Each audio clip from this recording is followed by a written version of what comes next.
franchir cette barrière. Nous sommes prêts à nous sacrifier pour nos proches, mais notre compassion ne va pas aux étrangers.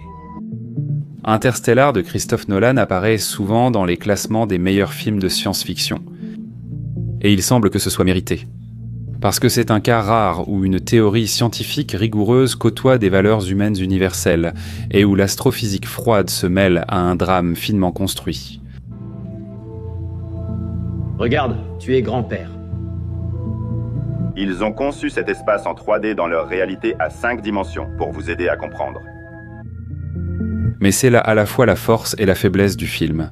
D'un côté, c'est un film où le consultant était Kip Thorne, lui-même.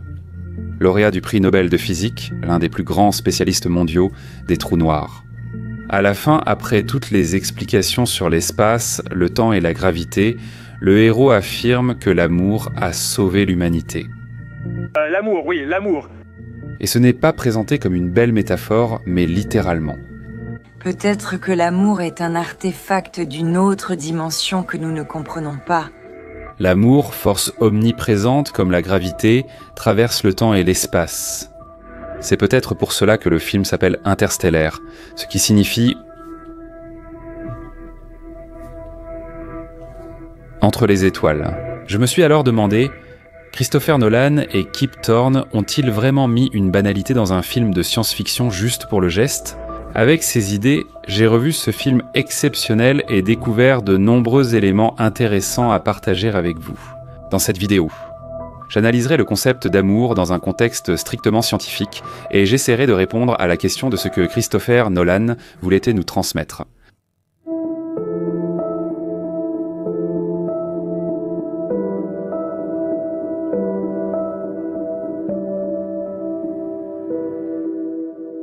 Ce monde est magnifique, mais il nous indique qu'il est temps de partir. L'humanité est née sur Terre, sans y être condamnée à mourir. Dans Interstellar, cette phrase incarne l'espoir. Les ressources terrestres sont épuisées, l'espace reste la seule option. Mais cette idée en soi ne parle pas de catastrophe, mais de possibilité. Un jour, nous franchirons les limites de notre planète. L'humanité a toujours été inspirée par l'idée des voyages interstellaires. De nombreux scientifiques, ingénieurs et concepteurs rêvaient de l'espace. Et, chose curieuse, l'inspiration venait souvent du cinéma. Les téléphones portables, tablettes, oreillettes Bluetooth et assistants vocaux étaient eux déjà présents dans Star Trek dans les années 60. Même la National Aeronautics and Space Administration a nommé son premier prototype de navette Enterprise en l'honneur du vaisseau du même nom dans Star Trek. Admirez par exemple cette scène. Aujourd'hui, cela paraît tout à fait banal, mais c'était bien avant l'apparition des écrans tactiles contrôlés avec les doigts. Steve Jobs ne présentera son iPad au monde que 12 ans plus tard. C'est incroyablement grand. Il est impossible de surestimer la contribution de Star Trek à la culture. Même sans avoir vu d'épisode, vous connaissez sûrement le mème du facepalm de Picard et avez entendu parler de Kirk et Spock.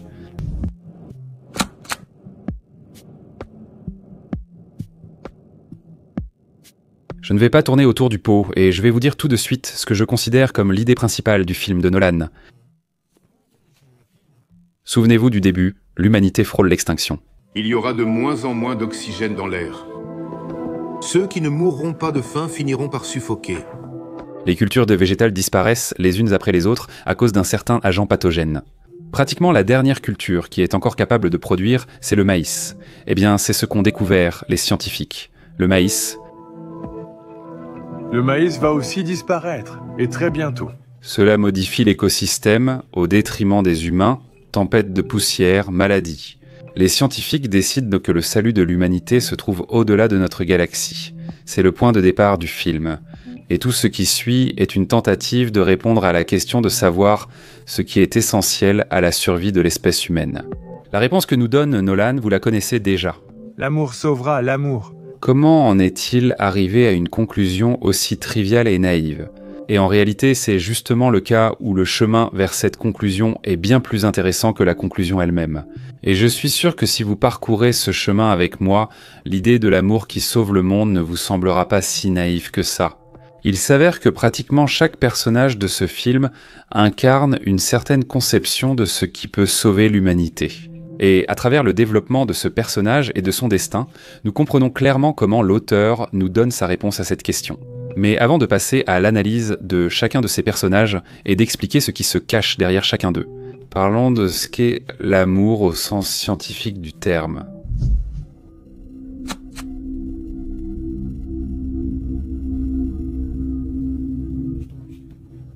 Qu'est-ce que l'amour d'un point de vue scientifique et adulte et non romantique ?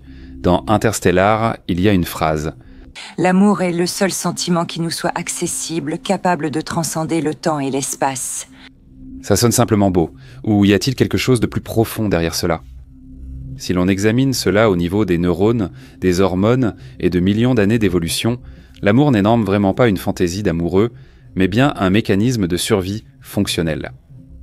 Oui, ce n'est pas une abstraction métaphysique, mais une stratégie biologique perfectionnée par l'évolution pour que l'humanité ne disparaisse pas. Les scientifiques étudient ce sentiment depuis longtemps et, spoiler, il y a bien plus de logique qu'il n'y paraît. Les anthropologues distinguent trois phases clés de l'amour romantique: l'attirance, la romance et l'attachement. Chacune a sa propre fonction. L'attirance sert à trouver un partenaire génétiquement compatible. La romance rapproche les gens afin qu'ils puissent concevoir une descendance, et l'attachement maintient les personnes ensemble assez longtemps pour élever les enfants. En somme, l'amour est un programme intégré, un logiciel biologique qui nous pousse à prendre soin des autres, non par gentillesse, mais car cela profite à l'espèce humaine. D'ailleurs, ce n'est pas mon invention. L'anthropologue américaine Helen Fisher a décrit ces processus dans son livre « Pourquoi aimons-nous ? La nature et la chimie de l'amour romantique ». On l'appelle, ne serait-ce qu'un instant, la principale experte en biologie de l'amour et de l'attraction. Donc, elle affirme que l'amour romantique est un puissant système de motivation du cerveau. Elle concentre littéralement toute notre énergie sur une seule personne. Mais dans quel but ? Pour que cette personne transmette nos gènes ? Brutal, peut-être, mais ça fonctionne. Et il ne s'agit pas seulement de romantisme. Le type d'amour le plus ancien, c'est l'amour parental, car sans lui, l'humanité n'aurait tout simplement pas survécu en tant qu'espèce.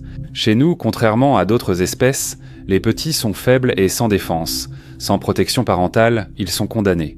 C'est pourquoi la nature a doté les parents d'hormones. Par exemple, l'ocytocine, l'hormone de l'amour, s'active chez les femmes lors de l'accouchement et chez les deux parents au contact de l'enfant. Elle ne provoque pas seulement de la tendresse, elle renforce littéralement le comportement. Tu prends soin, tu ressens du plaisir, tu continues de prendre soin, tu reçois à nouveau une récompense. La nature te dit « Tu as bien agi, voici ta part de bonheur ». C'est pourquoi l'amour pour les enfants dépasse souvent celui pour le partenaire. Parce que si tu quittes un homme ou une femme, ce n'est pas si grave, tu trouveras peut-être quelqu'un d'autre, mais si tu laisses un enfant seul, il ne survivra pas. Donc l'évolution a ancré en nous une priorité stricte. Son propre enfant, c'est sacré. Quand tu es arrivé, ta mère m'a dit une chose que je n'ai pas comprise à l'époque. Nous sommes ici pour devenir les souvenirs de nos enfants. Mais l'ocytocine agit aussi hors de la famille. Elle favorise empathie, amitié et sentiment d'appartenance. Cette hormone est à la base de notre nature sociale. Elle nous aide à rester unis, à faire confiance, à nous rassembler et donc à survivre. Parce qu'un homme seul est faible, mais en groupe, les chances augmentent. Ainsi, l'amour en tant qu'outil évolutif va de la famille aux amis, puis à la communauté. Mais ce programme comporte aussi des bugs. Par exemple, nous continuons d'aimer les personnes qui sont mortes. Nous ressentons le manque de ceux qui sont à des milliers de kilomètres. Cela va déjà au-delà de l'utilité pragmatique. Dans Interstellar, Amelia évoque ce sujet. Nous aimons des personnes qui sont mortes. Quel est l'intérêt public là-dedans ? Et ensuite, il décide... L'amour n'est pas une invention de l'humanité, c'est une réalité tangible, c'est une force. Mais la science a aussi une explication à cela.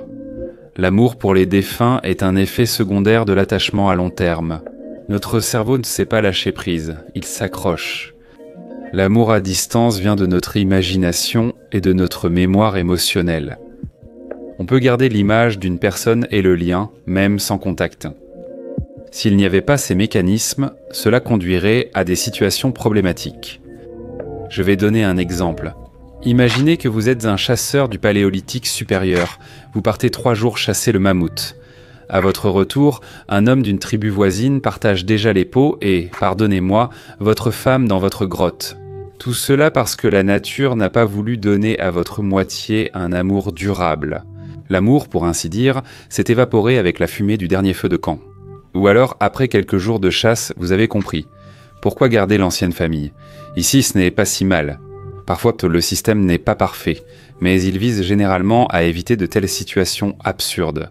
La nature a donc intégré en nous un système qui nous permet d'aimer à distance, de garder de l'attachement même lorsque le partenaire disparaît temporairement de notre champ de vision. C'est pourquoi il n'y a rien de surnaturel dans ce que décrit Brent. D'accord, vous allez dire, admettons que cela fonctionnait à l'âge de pierre. Mais nous vivons dans une société moderne où la science a inventé tant de choses qui résolvent ces problèmes. Pourquoi Christopher Nolan a-t-il élevé l'amour à une échelle universelle, en le transformant en la force centrale de toute l'histoire? Quel est le rapport avec l'espace, les anomalies gravitationnelles et les trous noirs? Pourquoi l'amour serait-il le salut de l'humanité? Et pour comprendre, regardons les personnages, car presque chacun d'eux illustre une facette de cette idée même.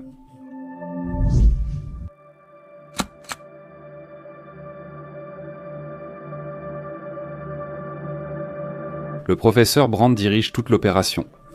Créateur du projet Lazare, ce scientifique philosophe, sage âgé, a réuni les meilleurs et les a inspirés à explorer l'univers. Le programme Lazare?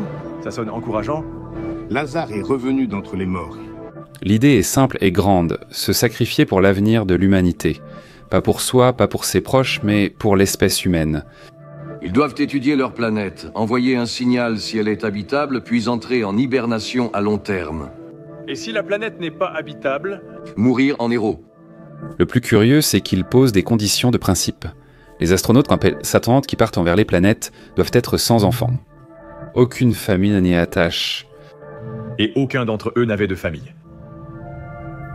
Non, aucune attache. Mon père a insisté là-dessus. C'est en fait un point extrêmement important. Sans cela, tout le concept du film de Nolan se serait effondré. Pour le professeur Brent, l'humanité est sauvée non par les parents, mais par les guerriers de la science. Des scientifiques et chercheurs, j'aime ça. Tout paraît juste, personne ne les pleurera. Mais voilà le hic. Pour atteindre son but, le professeur trompe Cooper et sa fille. Il sait qu'il est difficile pour les gens de se sacrifier pour l'humanité de façon abstraite. Mann le dit clairement.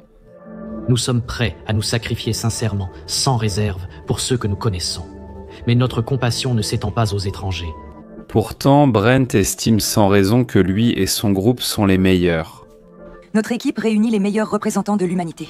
Comme s'ils étaient vraiment dépourvus de ce défaut.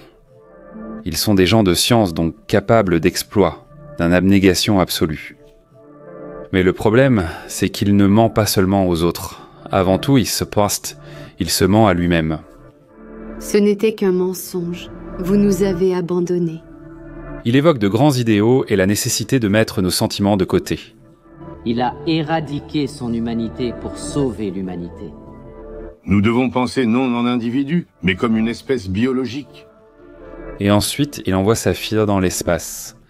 C'est elle, Amelia Brand, qui fait partie de la mission. Mais si tu crées un projet basé sur l'absence d'attachement personnel et que tu y envoies ton enfant, ne cherches-tu pas à sauver tes proches plutôt que l'humanité? Ces dernières années se passent dans des souvenirs constants d'Amelia. Je parle avec Amelia tout le temps, ça m'aide. Il parle d'elle tout le temps. Je veux parler à ma fille. Avant de mourir, il demande pardon à Murph, la fille de Cooper. J'ai menti, Murph. Il a intégré Amelia à l'expédition et trompé Cooper, qui cherchait à sauver sa fille. Et il voulait que tu croies que ton père reviendrait. Cette prise de conscience lui est devenue trop tard. Le professeur Brent, incarnation de l'amour pour l'humanité. En réalité, un homme ne peut pas aimer sincèrement tout le monde en même temps. L'amour n'est pas universel, il est concret, un visage, un nom. Et lorsqu'il s'agit de faire un choix réel, même l'esprit le plus noble revient à ses sentiments personnels, à l'attachement familial. Et c'est là qu'apparaît le personnage suivant, Celui qui a cru à Brand, qui est littéralement devenu le produit de sa philosophie. Le Dr Mann, le meilleur parmi les meilleurs, le héros et le principal échec du projet Lazare.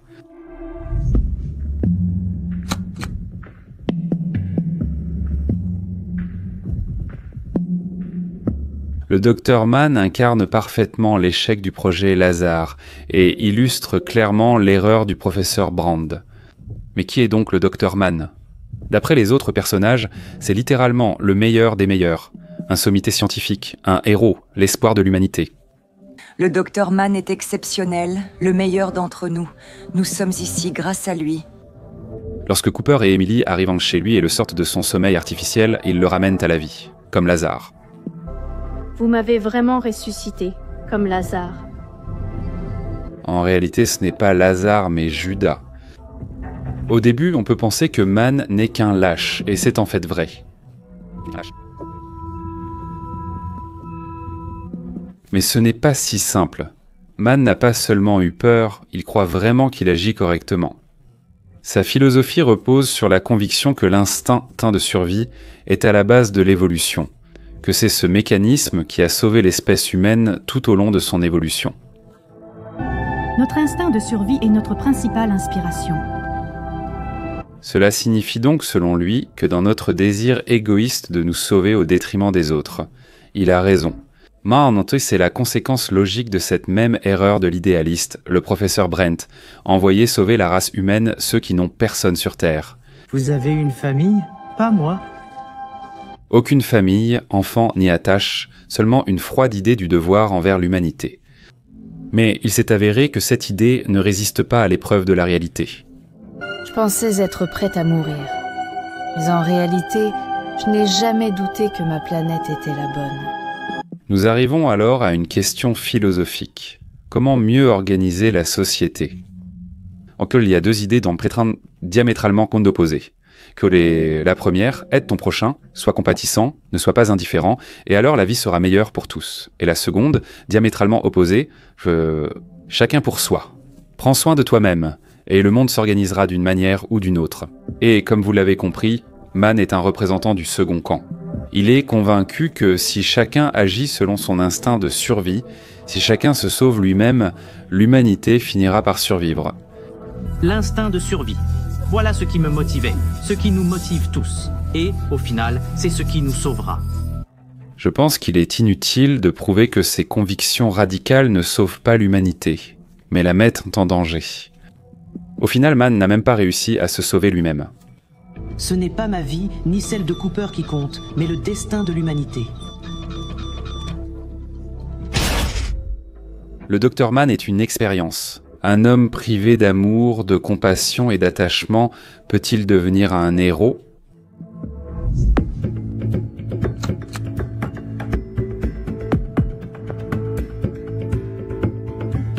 D'accord, Mann est un homme qu'on a placé dans des conditions extrêmes. Il a craqué. Et qu'en est-il des autres ? Qu'en est-il de ceux qui, apparemment, n'ont ni trahi, ni menti, ni joué les héros, mais ont simplement fait honnêtement leur travail ? Par exemple, Romilly et Doyle, de véritables apologistes de la science, et tous deux finissent par mourir. Romilly est un scientifique jusqu'à la moelle. Son but n'est ni de sauver sa fille ou sa famille, ni de rentrer. Il est guidé par une soif de connaissance, un intérêt purement scientifique. Peut-on arrêter la rotation ? Pourquoi ? On peut déjà la voir. Il est essentiel à la mission. Il le sait et travaille honnêtement. Là, voilà, c'est un trou de verre. Pas besoin de cracher comme ça, Rome. Il étudie un trou noir, prend des risques et reste seul. Et tout ça pour les données, pour la science. Si nous voyions un collapsar, une singularité, nous comprendrions la gravité. J'ai étudié le trou noir autant que possible. Mais sa voie s'avère être une impasse. Il n'y a pas de lien personnel, pas d'encre émotionnelle. Doyle est aussi un homme de science. Il ne faut pas penser qu'à sa famille, mais de façon globale. Cooper. Il est le premier à mourir. Mourir en héros. Tout simplement parce que, dans ce monde, le calcul ne l'emporte pas toujours. Vous, les génies, vos compétences de survie sont pires que celles d'un scout. On peut se demander si eux avaient eu la même motivation que Cooper, s'ils avaient su que quelqu'un les attendait à la maison, peut-être que tout aurait fini différemment pour eux. Votre instinct de survie se projette sur vos enfants. Vous vous battrez pour votre vie jusqu'au bout. Pour eux. Nolan partage sa vision de la science via le dialogue entre Cooper et Amelia. Oui, c'est la science qui les a menés, ici. Sans elle, ils ne seraient pas arrivés. Nos cerveaux nous ont menés, ici, plus loin que quiconque dans l'histoire. Eh bien, comme le dit Cooper... Mais ce n'est pas suffisant. Quand nous sortirons d'ici, il n'y aura déjà plus personne à sauver sur Terre.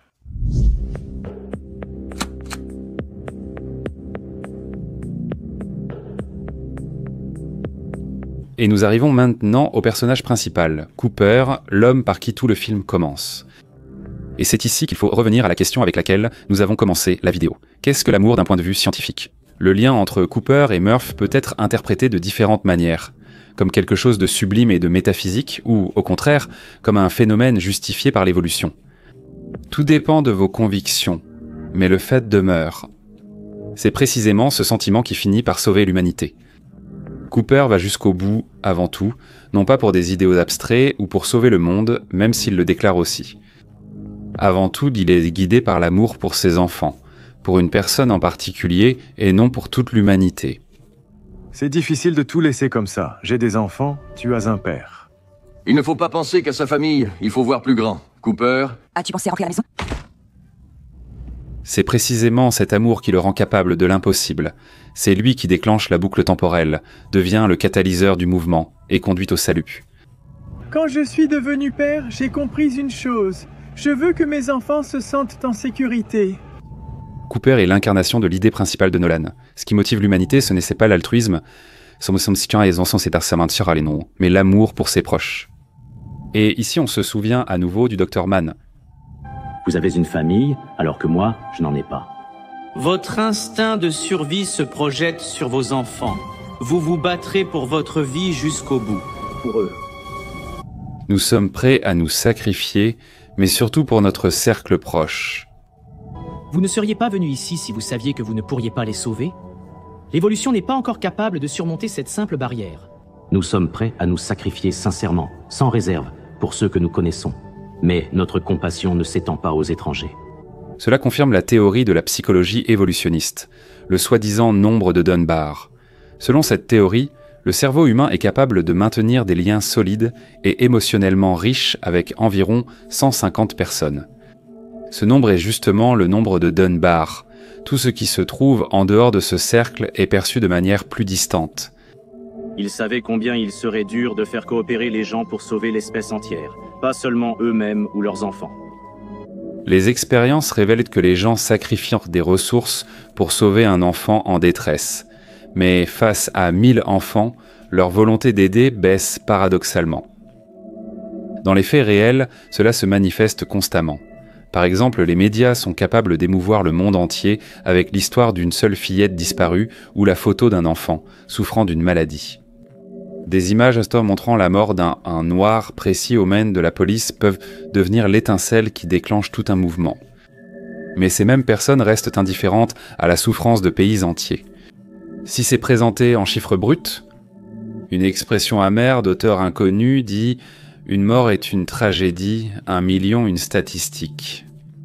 Derrière cet aphorisme se cache une réalité biophysiologique ancrée par l'évolution de l'empathie.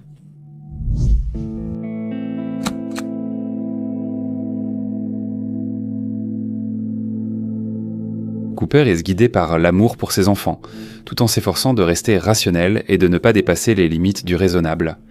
Amelia Brand agit aussi par amour. Elle est amoureuse de Wolf Edmonds.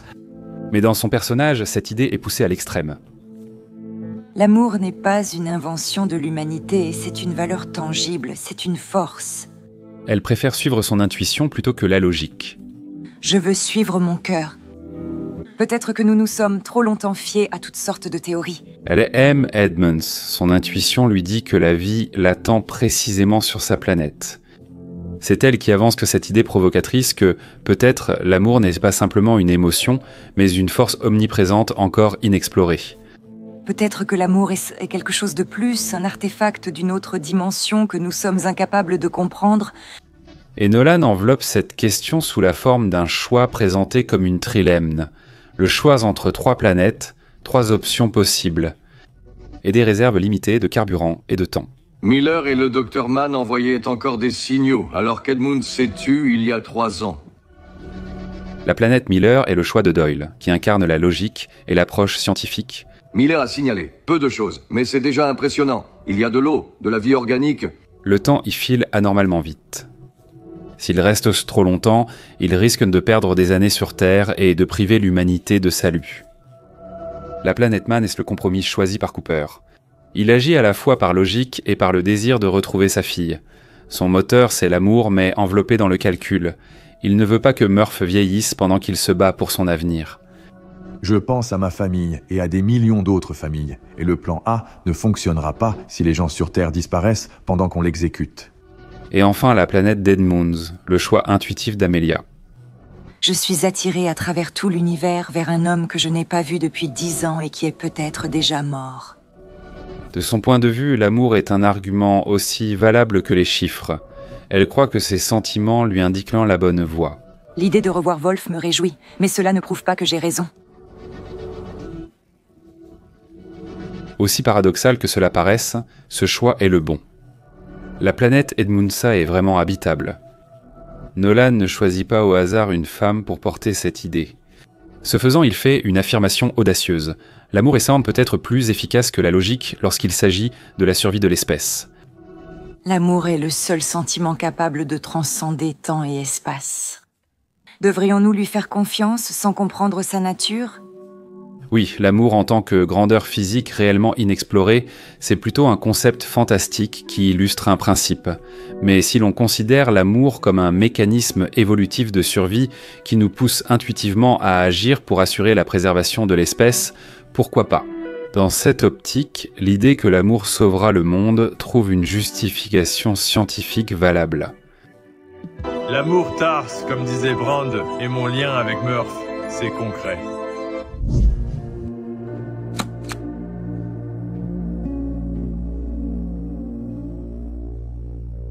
Nous avons évoqué presque tous les personnages, mais oublié ceux qui, dans l'ombre, ont pourtant joué un rôle clé pour sauver l'humanité.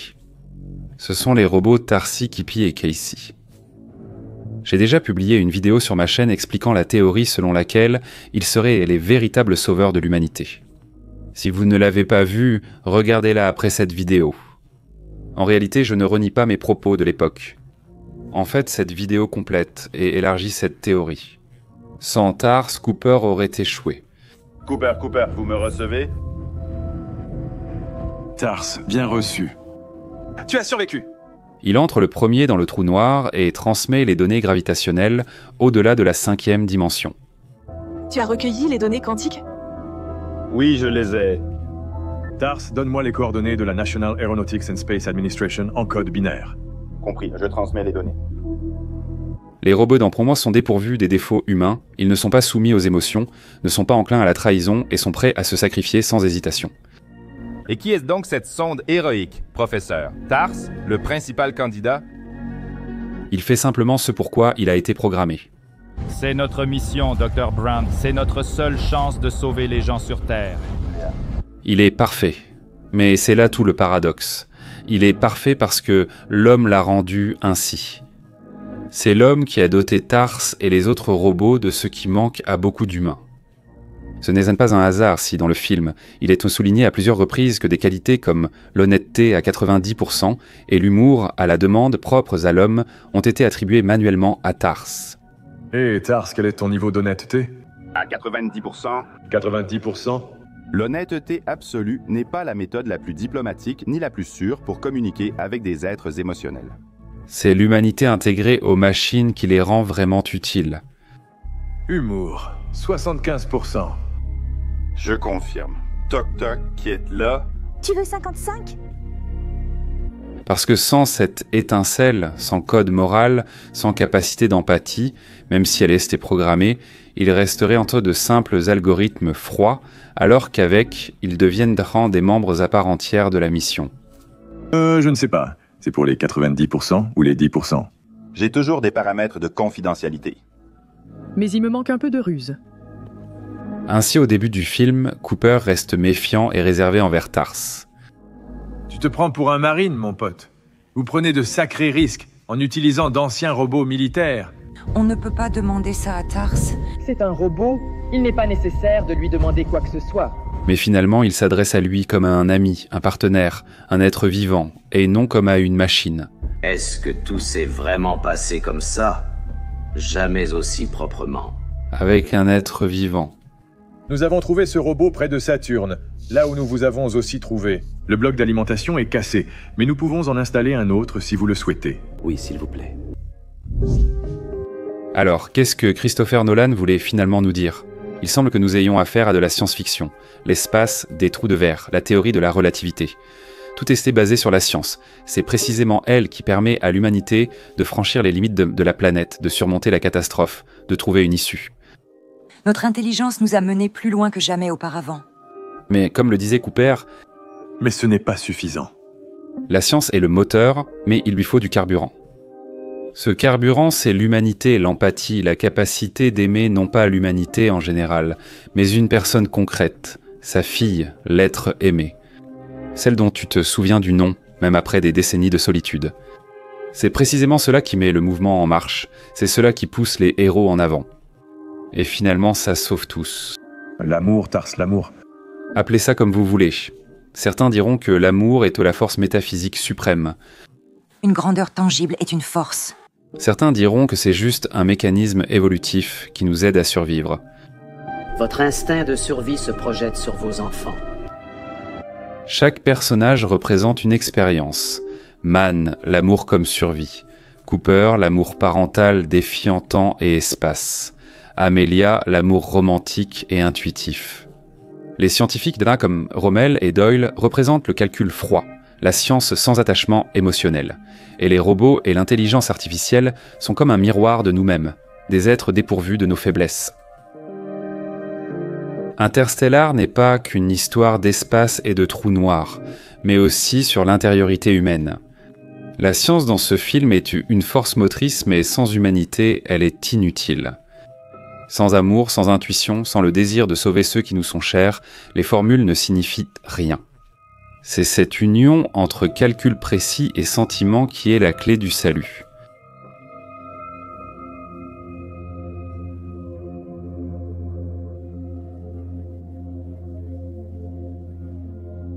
Vous avez une famille, et moi, je n'en ai pas.